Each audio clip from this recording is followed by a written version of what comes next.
Welcome to Massive Passive Cash Flow, the podcast that guides professionals to financial prosperity. Join our community and let's start building your wealth. Here's your host, Gary Wilson.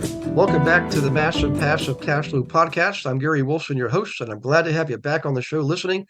We got a great guest today, Robb Munger from beautiful Michigan, Grand Rapids area. If you've ever been up there, Michigan is Detroit is not Michigan. Detroit is part of Michigan. The state itself is absolutely beautiful. Lots of water, lots of awesome, wonderful people, including Robb. So Robb, welcome aboard, man. We're so glad to have you on the show today. Well, thank you, Gary. I appreciate it. Yeah. Well, I've been enjoying our conversation, and it's funny. We could have probably just recorded that, but if you wouldn't mind, let's go back to the beginning. I want people to hear this because I'm always proud that I bought my first property. I had just turned 23, and every now and then I meet somebody who was, 20 or 19. But you're extra special. Tell people about how you got started and what had to happen for you to be able to get started investing in real estate. Well, it's a fun story. My dad actually dragged me around doing construction on his apartment buildings and different things. And background was a hardware salesman or owned hardware stores, and then was a state farm agent. And when I turned 17, he was kind of, he wasn't as much into the real estate. He had some, but there was a duplex and I wanted to buy it. And he ended up signing for me under a power of attorney because I was a minor to buy a duplex. Mm-hmm. So with real estate, I just had a passion.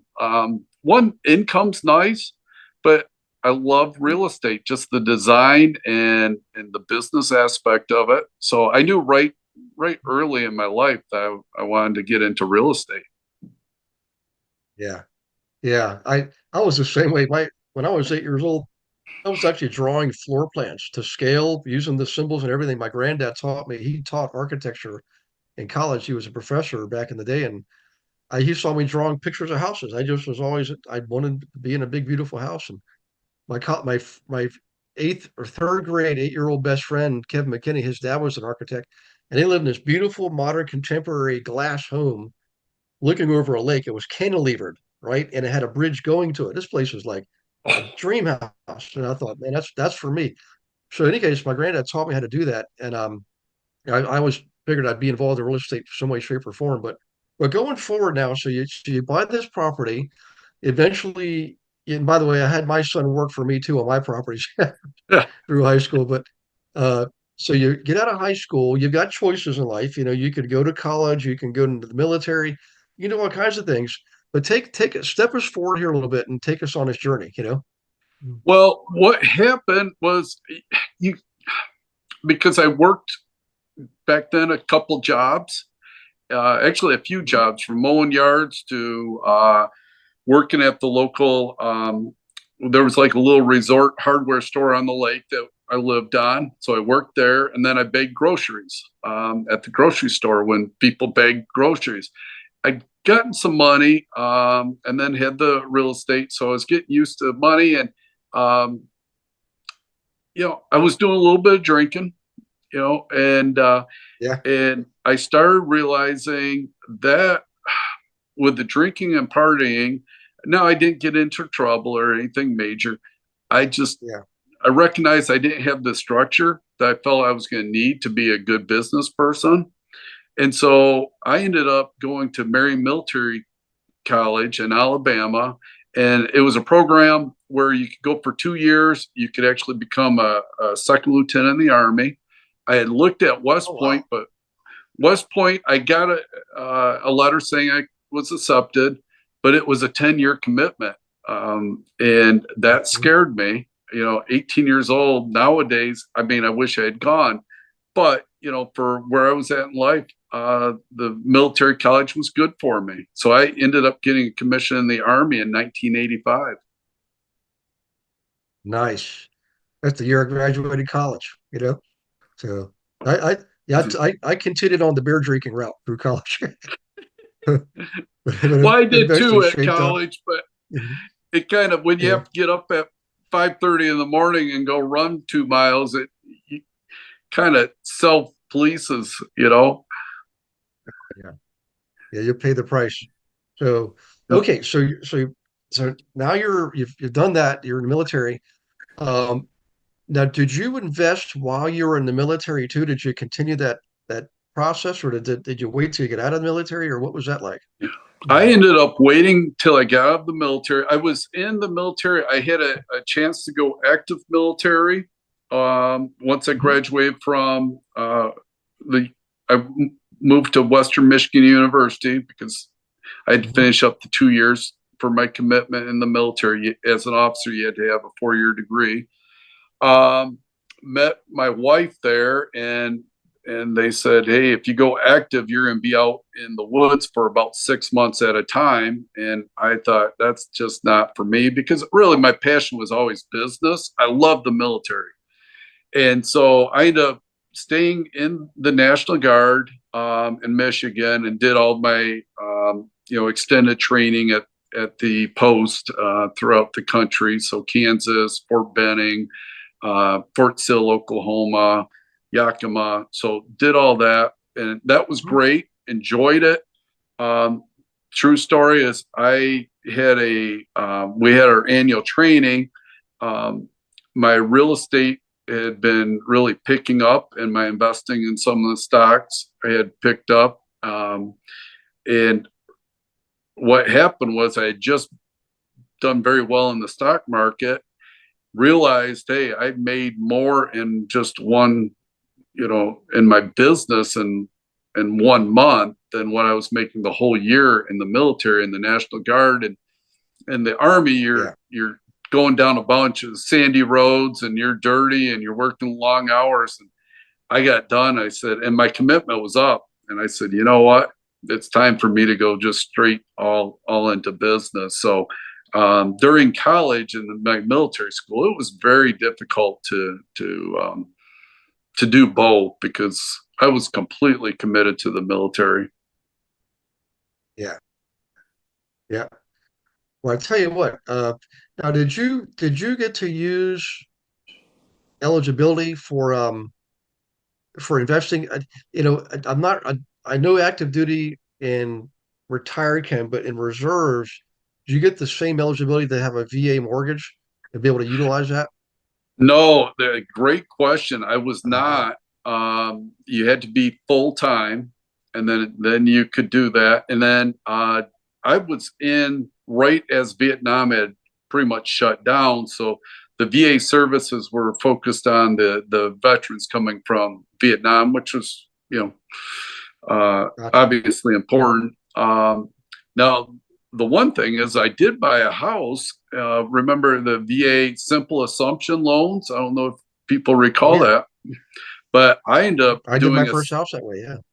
oh, it was great. I bought an investment house, VA simple assumption. I think I put like $3,500 down.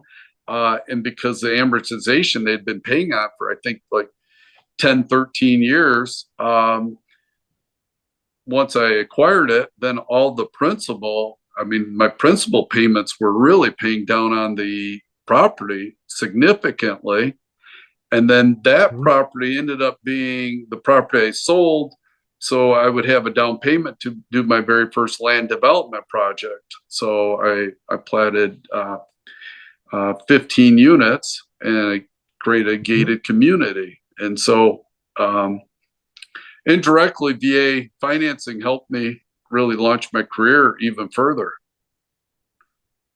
Yeah, that's interesting. Got my first deal. It actually was a 4-bedroom, 2-bathroom rancher in Virginia Beach, Virginia. And my college freshman year roommate, Socrates, and I, we became best friends. And his dad was a big investor. He was a Greek immigrant and started investing in Richmond and showed us how to get that first house.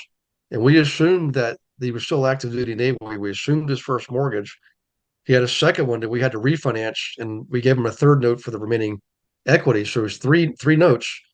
But we rented out the other 2 rooms to 2 other guys, and their rents pretty much covered all of our out-of-pocket costs, other than maybe like $50 or something. And that was and people have said for years, you can't do that anymore. Like, well, yeah, you can. It's not simple. You have to qualify, right?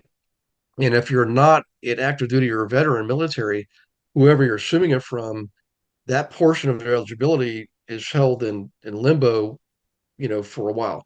But if you're active duty or retired and you do an assumption, the seller does get their full eligibility back. So qualified means you've got to qualify just like you qualify for your mortgage, but you can do that with VA, FHA, and USDA today, and a lot of people just don't know it. But it was a great way to get started. That's how we got you and I both. That's funny. We got started the same way, you know. Yep. So, well, take us further down the road. So, I'm gathering you did more in investing. Did you go into different subcategories like storage, retail, office, things like that? And tell us about that. And if you have a strategy you used, like people talk about the Burr method all the time, BRRR, and that's essentially what I did. I didn't know that's what it was. That's just what I did. But That's exactly right. yeah, take us down. Yeah, yeah, Burr used to mean it's cold. That's And now it means exactly something it. else. Well, So, I was doing that. I mean, I came up from my dad teaching me construction. mhm. So I was doing the fix and flips before it was on TV.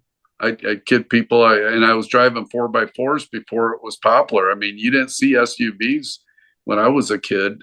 You'd either have a pickup truck, and I'd drive one of those full size big Eddie Bauer Broncos, and so I ended up doing some fix and flips, and then I started renting out houses and the duplex, and then I ended up getting into land development fairly heavily. I mean, I've done a couple thousand residential lots, and that was nice. But the capital gains really gets you. And once you get over 12 Mhm. units, and I don't know what the IRS codes are right now because I've backed off from that, but you really end up getting whacked pretty heavy tax wise. So I would have Mhm. years that I would be paying into the six figures for my income tax. Mhm. Now, as I've gotten older, I've switched everything, and I have about 200 tenants. So I have self storage, and I'm always adding. And self storage is great Okay. because you can use segregated depreciation and accelerated depreciation, along with it being a Yeah. passive income. So, Yeah. There's an entire business model that's out there for everybody listening. It sounds different than what you're used to hearing, but people are used to buying investment properties to hold. I mean, you can flip properties, but buy and hold is the true path to long-term wealth where you collect, passive income, which is your rents. But when it comes to bigger commercial properties, there are investors that actually buy them for the sole purpose of doing cost segregation and extracting out that accelerated appreciation. Then you just turn around and sell the thing again. They're really not intending to keep it for long-term capital gain or monthly rental income. It's a totally different strategy, but we utilize it ourselves also, Rob. I in my investing, and I had a partner at one time. Now we always bought and hold. We held properties, for a long time and raised all the rents and fixed them up. Um, but when we got to bigger properties, I built a brokerage company. One of my agents was a commercial guy. He said, "Hey, you should do cost segregation." And he told us how to work. And I was like, "Holy mackerel! It's not that complicated. It's the IRS code. We're using it. That's what it's there for." Um, so, all right, tell you what. So you got into some different sectors. Um, do you still have some of those today, like storage and things like that? You have some of those today? yes, right now I have 131 units at my climate controlled site. I have Okay. 48 units at my other site that can be expanded up to, I'm going to go over about 350 units. Plus, I have a 10,000 square foot industrial building that I do seasonal. So I have motorhomes in there, boats, snowmobiles, ATVs, um, collector style cars. So Yeah. I like that. And, with cost segregation, if people understand debt service ratios, typically a bank wants a 1.2 debt service ratio. So that's how much you put down in capital and equity. And I've had this conversation with bankers and credit unions that, really with cost segregation, I could have a 0.95 debt service ratio. So technically a negative, and still, when you put it all together globally, you're going to end up making money, as long as you're making money in your other sectors of business. I mean, Right. it's a great tool. And, and if I don't take cash, I know some investors like to take the cash and not claim it. And I'm the proponent. Let's just claim everything, follow all the IRS rules. And I'm pretty boring that way. Well, here's the thing. I agree 100%. My background, obviously, I'm conservative because I was in banking, degree in computer science, military family. It would be, I couldn't, I know I probably makes you sound like Dudley Do-Right, but the thing is life is hard enough just doing the straight stuff. I can't imagine trying to keep straight the crooked stuff too. You know what I mean? And the last thing I want, seeing how our country has evolved and the government and so forth. I've been audited before, and a couple of times. The big one was a 1 year long audit. I sold this big giant property, and it was a lot of work. But at the end, they said, we're complete. The audit's complete. There's no net change to your return. Everything's just fine the way it is because we did everything the right way. And I remember thinking to myself, thank goodness I didn't do anything, unorthodox or inappropriate. Can you imagine having the IRS chasing you down? That's you can't get away from it. There's no get out of jail free card. It's like you do something wrong and because they will audit you randomly. And this is what people don't get. They think I only get audited if I do something wrong. No, no, no. If you file a return where something is not consistent with your prior returns, that's going to kick off an audit. Like you sell something big, like I did, right? And they go back looking. They can go back 3 years. They can actually go back 7 years once you're in an audit. And so I know somebody personally who tried to fudge a return. They were, had a bad year, and they said, "Well, I'm going to take advantage of the bad year and fudge a little bit." Not enough close enough to know all the details, but I found out later on, like a year or two later, they did get it because there was a big change in their return, and it took them years because you don't just pay back what you owe.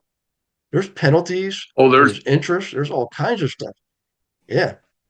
Oh yeah, So and you're paying. I feel like I'm preaching now. Yeah, you're preaching the choir. I mean, I got audited once, and it ended up becoming a tomato type of thing. I think, was running a fairly solid P&L, and I think we owed maybe $1,000 or something, and that was including penalties. So whatever wasn't classified right was very, very minor, but it's easier sleeping at night if you know that you're recording everything and and the IRS, I mean, there's some interpretation. So if somebody accidentally, let's say a CPA or myself, misclassifies something, the IRS I felt was very reasonable in working with us and very nice to work with. Did you know that you can participate in class every Monday? We call it Monday Night Live, 7 p.m. Eastern, with me and dozens of other investor agents from around the country, in fact, the world. Every Monday, totally free. No selling, no recruiting, just straight up education on anything and everything in real estate. And we have a lot of good guests coming on once or twice a month, bringing in expertise on subjects like how to buy a house with crypto. Okay. How about them apples? What about AI? How's AI affecting our business? How about the metaverse, blockchain processing? We're already using it in title work. So come on to Monday Night Live. Be ready to take notes and ask questions because it's live and engaging, and you get to participate by asking questions and meeting others. So we'll see you there.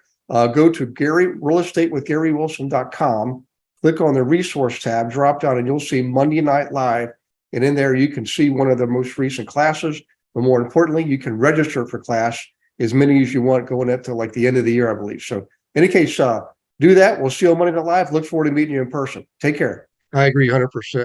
Funny thing is, if you have the right tax accountant, you know, and I was lucky early on, I found a guy. I'm still with him today. It's been 27, going on 28 years. And I keep telling him, Jerry, whatever you do, don't retire till I'm done with business. I don't know. Because he said in the beginning, he said, the IRS is your friend. You need to use the code the way it's meant to be written. If the code is written for us to not have to pay so much tax. That's what the code's all about. I didn't see it that way. I thought it was like a penalty. He said, no, no, no. Think of it as part of your business model. You need to learn how to utilize it correctly. And the IRS, you can call them and ask them questions, and they'll answer you, and they will appreciate you for that instead of guessing or, doing something that could be considered wrong. Ask them, call them up before you make a decision. Ask them, hey, this is my scenario. What do you suggest I do in this scenario? I never thought about that before. And I started doing that with my bankers too. And they loved it. I was able to get loans where probably other people wouldn't because I made them a partner. I asked them, how do you suggest I structure this deal? And I got all kinds of deals done because of making that having that kind of approach. But let's get back to you, Rob. Your story is way more interesting than mine. So um so going forward, you're building a portfolio and you're now in business like you wanted to be. But from what I'm reading, you also started something called Exodus Place. And tell me about that. I understand it's an interesting property. And where did the vision come from? Was there some inspiration for you doing that to serve the homeless community and the building itself? I know it's a broad question. Two Oh, main yeah. parts: the building itself, and then the service. Well, great question, Gary. The funny thing is I felt like God just blessed me with the ability to make money. So nonprofits would ask me to come do a tour, and I'd say, hey, here's your check for $1,000 or $5,000, and if I have to go down there, there's no check because it's wasting my time. I just didn't want to be involved with kumbaya nonprofits. I love business.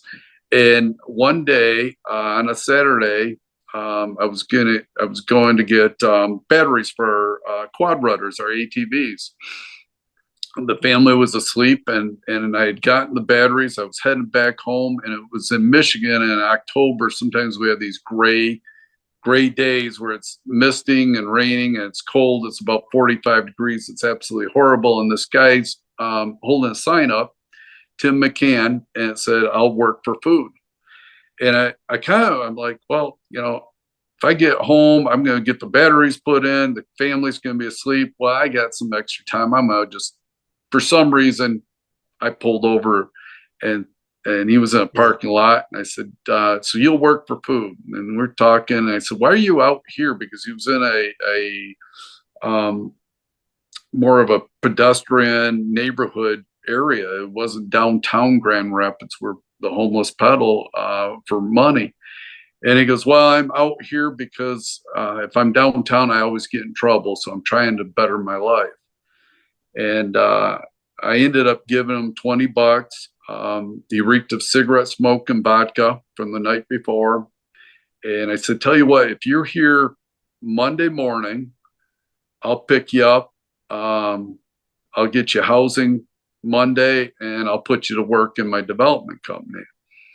And true story, I went to church the next day, and I prayed to God this guy wasn't going to be there Monday. And sure as heck, I get done with my business luncheon and stop by the corner, and there he is. He's got everything in his military, duffel bag, and put him in the car. And at that time, Gary, I thought I was being the white knight. I was saving a homeless guy that's poor and broke and everything. Yeah. And about a week later, after really getting to know this guy, I realized I wasn't there to help him. God put him there to help me. And started hearing a story, and I realized, my gosh, if I hadn't gone into the military and I didn't have the family I had, I could have been in that same situation. Well, this gentleman ended up working for me for about 6 weeks. got to really know him. He knew my family. And unfortunately, Tim started drinking again. And at that point, I had to connect him with the Downtown Rescue Mission in Grand Rapids and get him in a program. I said, hey, I'm going to help you get in a program. So I got him connected, got him in there. I didn't even take him downtown because I didn't even want to be around the homeless situation. That's how far removed I was from work with the homeless. And 2 days later, he calls up and he says, hey, I'm all settled in. They said I need to find a mentor. And I go, well, that's a great idea. Well, then he says, well, I want you to be my mentor. So I'm a little slow and dense here, So I end up reluctantly saying I'd mentor him. And then I ended up getting connected with the rescue mission. And remember, I didn't want to be involved with nonprofits because I didn't want to be the kumbaya guy. So I ended up, and that's my perception. And I ended up getting asked to be on the board several times. I turned them down. And then finally they had a luncheon and heard more about people's successes and story. And I ended up being on the board of directors. So we go from real estate, helping, board of directors, helped them with their long-term strategic plan 6 months after being on the board. And my background is my degrees in finance and real estate. So the situation was, I should have asked to see the P&L before I even got on the board. They didn't disclose how bad financially they were at that time. They were just giving a budget and an accrual basis. Well, that looked great. They didn't give me the cash management plan and the cash situation, and found out all of a sudden they were in big financial trouble. The executive director resigns in a meeting. Tim at this point has left the program. So I'm on this board after helping Tim and everything else. And I thought, boy, I was actually a little happy because, I figured, hey, they're going to close up. I'm done with this segment of my life and I can move on. So I'm walking out to my Tahoe to hop in it and go back. I'm pretty much a country mouse. I'm always out, I've never really been a downtown fella. And 3 board members came up to me and they said, hey, you know who should run this place? And I go, I have no idea. I'm thinking some good inner city minority pastor or something, just being really stereotypical of what was in the landscape of the nonprofits down there. And like I said, I'm a little slow and dense. And they said, we think you need to run it. We need a business guy. And went home, prayed about it, talked to my pastor, talked to some other really good people I know. And I decided that they told me I could run it and also run my businesses. So I ended up starting to turn around. Within 3 weeks, there was no money, Gary, and I couldn't pay payroll. The water company called me and said, once the power gets shut off, we can legally shut off your water, which I've never had heard something like that before. And so now I'm in a position where I get to be the heartless business guy now that shuts down this rescue mission. So I was in a really tough spot. I ended up going home, told my wife, hey, I'm going to resign. This is made a big mistake. Now my name's going to be in the newspaper and I get to be the heartless. And I could have just slinked off as a board member and nobody would have known. Came back the next day and one of the men knocked on my door and said, hey, Mr. Munger, you got a second? And I'm like, and I'm writing up my resignation letter to send to the board and to the Grand Rapids newspaper, so that I would cover my bases. And he says, hey, I've decided to stay in the program since you've taken over. You've cleaned it up. In the military, when you're bored, you always cleaned or you painted or you did something, polished the floors. And so the place was looking great. And the guy says, hey, you really care about us. I'm like, well, yeah, I mean, I care about everybody. And I said, the other guys did too. And he says, well, can I pray us out? And I go, okay. And I'm thinking I'm just being a real smug. So he's praying us out, prays for me. And I get back to my computer, I'm proofreading, getting ready to send. And if anybody else told me this story, I'd say, it's crazy. But, my bookkeeper knocks on the door and says, Rob, she says, we just got 2 checks. And one was for like 18,000. Another one was like for, I don't know, 25,000. Whoa. And I'm like, of the timing of this, it was impeccable. Yeah. And I still remember shutting off the monitor, praying. I said, okay, Lord, let's rock and roll. If you're going to give me this, you're going to give me some runway. We're going to turn this place around. And I ended up turning around the rescue mission. Within 9 months, we had increased the P&L by 6,400%, paid off the debt, the line of credit, which had been at $250,000. And Exodus Place was the old Michigan Department of Corrections halfway house. And I had that set up to be donated to the rescue mission. The rescue mission, the board says, hey, you just got out of the fire. We're not going to take on this project because Exodus Place is 38,000 square feet.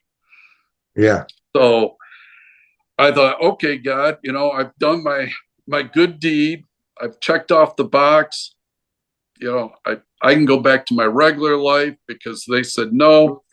So I end up tendering my resignation because I was a temporary executive director, and it was the purpose of me just to right the ship and create a cash flow, like a cash management dashboard, so that we knew really where our finances were for the future. And so I resigned Memorial Day of 2009, and I thought, hey, I'm good. Talking about passive income, the building had been built for the state of Michigan and then leased back to Michigan Department of Corrections for 15 years, which everything went really well for that. But there were 67 partners on that project because it was into the millions. And the state said, hey, we're done. We're not going to lease it any further. So they had this specific purpose building that was now vacant. So, and the long story short, I go back to my business. 2009 was a rough time for all of us. So highest bankruptcy, highest foreclosure, highest unemployment. It's not like today. And, I thought, hey, I'm on to my normal life, living in my nice home and family and everything. And I went out to dinner with my wife, and I still remember it. And it's a real moving thing is I was talking to my wife, and maybe some people that aren't religious, I respect their feelings, but I had a God moment. I had the Holy Spirit. I just felt like all of a sudden I was supposed to do this project. And I started crying. Well, Army officer, finance guy, and I'm not a kumbaya guy. I mean, to this day, we've been running Exodus it's going to be 15 years this July. And my staff will tell you, Rob is not a kumbaya type of fella. So I looked at my wife. I said, I'm supposed to do this project. So I ended up starting Exodus Place with 4 homeless guys from the rescue mission. I said, hey, you saw what I was going to do. You want to join me? And 2009, there's no line of credits like there was in 2005. I mean, I could call my banker in the morning and say, hey, I need $250K put into my account. and he'd say, okay, I'll have the line of credit paper, note drafted, just stop in, sign it, and we'll transfer the money. I mean, that's how quick, funding happened. Yeah. There was nothing like that. We had a building that had, they had winterized the standard plumbing. They hadn't winterized the fire suppression. Well, in Michigan, we get down to 0 degrees. Well, the whole thing had burst. Yeah. And I understand the board of directors for the rescue mission didn't want to take it on because it smelled like mold, mildew. Lights were arcing from the fluorescent lights. Yeah. So it was a rough situation. So July 2nd of 2009, I took that on and had a business plan. I really believe in business plans. I love Excel spreadsheets. And then also have a cash management plan. So not, looking at the revenue, expenses, nonprofits. I mean, you deal with a balance sheet, but it's a little bit different than, you can't deduct depreciation, so we had the business plan. Michigan Department of Corrections said, hey, if you fix it up, we'll lease back rooms from you. So once again, it was more of an active passive type of situation. It's now really an active. And Exodus Place was born with the whole philosophy is we're going to give people a hand up instead of a handout. Because Grand Rapids is like the second place in the nation as far as giving, second to Salt Lake City as far as donations. What we had gotten into in Grand Rapids is, and I understand people's heart and I appreciate it, but we were just handing out food, clothes, money to the point where it really became the homeless's parent, or and it took away the incentive to work and incentive to control their alcoholism, their drug addiction, or other addictions. And so I saw that Exodus Place could be a place that we could train people to work, get them off the street. I wanted to cure. I'm always focused on curing homelessness. I don't treat homeless at Exodus Place. So we don't just give somebody food, water, or housing. And we house 135 men every single night. But they're in our program to get out of being homeless. Right. Yeah. I love it. I mean, you're right. It's the equation of, do you give a person a fish or do you teach them how to fish? And where I come from is teaching people how to fish because in eat for a lifetime. However, you recognize sometimes people just need a fish, like the first guy you met on the corner that said he would work for food.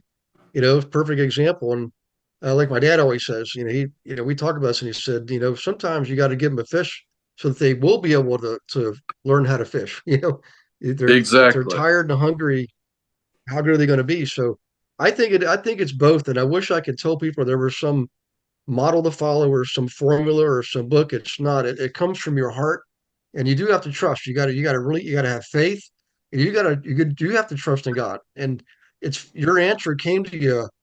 Sometimes it's subtle. I mean, for me, sometimes it's like very profound. I just, at a sudden awareness, I tell people, you and I must be a lot alike, because I'm pretty thick-headed too. I was going to tell you, I think it's the cool, damp, gray weather up in Michigan. That's why the idea has come to you slowly. It's not your skull. It's the weather. For me, it's my Irish skull. I need the 4x4 sometimes, and God gives it to me. But I'm telling you, and I'm, I know I'm not here to preach a sermon, although probably am. Realistically, is all these lessons go back to the original source, and whether it's the Bible, if you study the Gita, it's in there. If it's in the Quran, it's in the Torah. But you got to really listen and open up your heart.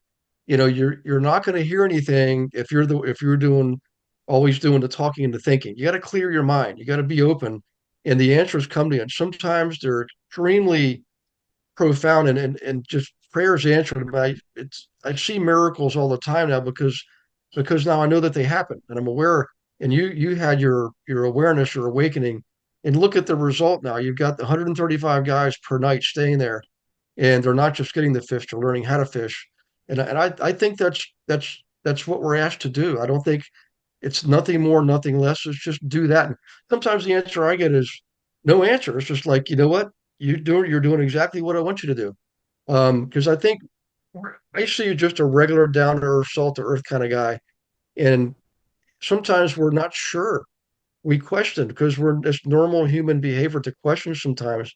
Um, but when you get those things coming your way, like the guy on the corner, that was meant to be, and it was there after you prayed about it. God answered your prayer. The very next day, that guy was ready to rock and roll with his duffel bag and everything. Yeah. Sometimes you don't think of these things. Yeah, we don't understand it till later. Isn't that amazing how that works? We don't have the understanding till after the fact. But I just want to commend you for this. This is probably my all-time favorite podcast, Well, and I thank mean you. that. Yep, and I hope everybody listening here, um, just write this down. If you're driving pullover, write down Exodus Place and look it up. Maybe there's a way you can participate, passionately, financially, but maybe there's a way you can use this as a model, wherever you are, Nashville, Oklahoma City, it doesn't matter. I've traveled all over this beautiful country, more than 600 cities and towns, and Canada too. I can tell you, homeless is everywhere. My son worked in a homeless shelter in Pittsburgh for a while, volunteer. My oldest brother does an annual census in Columbus, Ohio. And it's not always what you think. You know, Sometimes you got to spend time with somebody, get to know them, and you understand their predicament and how it happens. And you find yourself going from maybe being judgmental or saying, you know what, I just don't, it's not my bailiwick. I'm meant to do something else. But find out it's exactly what you should be doing. Take a piece of property, flip it into production for the good of humanity. I'm telling you, there's no rental property on the planet. There's no flip that will give you the fulfillment and the joy of experiencing something like this. So have a heart and do your part and use Robb Munger as your example. So Robb, we're going to wrap this up. Anything you want to mention before anything I didn't mention before we go here? No, I I like how you mentioned you got to look at where people are at, and the relationship is critical. All of my real estate is based off people now. When I was younger, it was based off more real estate and money, and now it's all relationship based. And my business has flourished, and I feel like I'm making an impact. And that's, I guess that's what I leave with people is if you focus on the person and your real estate, I think I'm seeing in my financials it's increased dramatically when I focus on the person versus just focusing on the numbers and the real estate. Yeah, amen.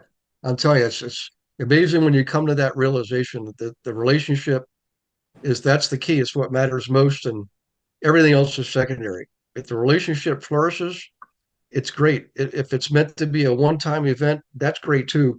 But the cool thing is, you've learned to detach yourself from the outcome. And I don't know how to explain this in words, but Right. when you have faith and focus on the action you're taking at the time and doing the best, being the best you can be, doing the best you can do, you'll have everything you possibly want in life. And what happens is serving others, you may have just created another soldier in the army of service. You don't know, sometimes that person could go on to next year and create another Exodus Place. It may have never happened if you didn't take time to get to know them and share your story and build that relationship. It's just, you just don't know. And that's why you do it. You got to get up every day, swing that bat, man. You can never give up.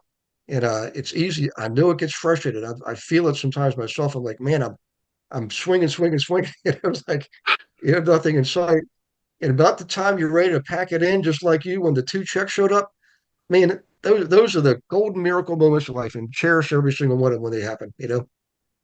So, I totally well, agree. listen, Rob, yeah. And listen, man, I got a feeling we're brothers from other mothers. Like one of my great teammates, Jeff Johnston, is up there. He's from the Commerce area, just north of Detroit, and he's another another brother from the same cloth. He'll tell you his story if you ever meet you. And he's down in Florida now doing a contract job, but he'll be back. Born and raised, his wife's up there, his kids and everything. And he's also salt of the earth. For anybody looking to invest in the Detroit area, look up Jeff Johnston. He's a great agent. He knows how to invest, and he's just got a heart of gold. I mean, the guy will give you the shirt off his back, and you're dealing with the authentic, real, genuine person, just like Robb Munger. So I'm going to wrap this up, guys. Please leave a review for this. I tell you, if there's any podcast to leave a review for, this is the one. So leave a review. We cherish your reviews. That's our currency. And go online and visit at Exodus Place. There's a website you can see and check it all out. And look up Robb, man. I'm sure, Robb, I bet if somebody came to town and gave you a heads up, maybe they could grab a bite to eat with you, or maybe grab one of those beers, Definitely. And if I can help share any information to help somebody else, I'm more than willing to do that. Awesome. Yeah, that's you're right. Share your story. It'll help somebody else. I mean, I'm hoping other people are inspired by this to do the same thing. And I know I am. So, well, God bless you, and every listener, God bless you and your families. Take care of yourselves, and we will see you on the next Massive Passive Cash Flow podcast. Thanks for listening to this episode of Massive Passive Cash Flow.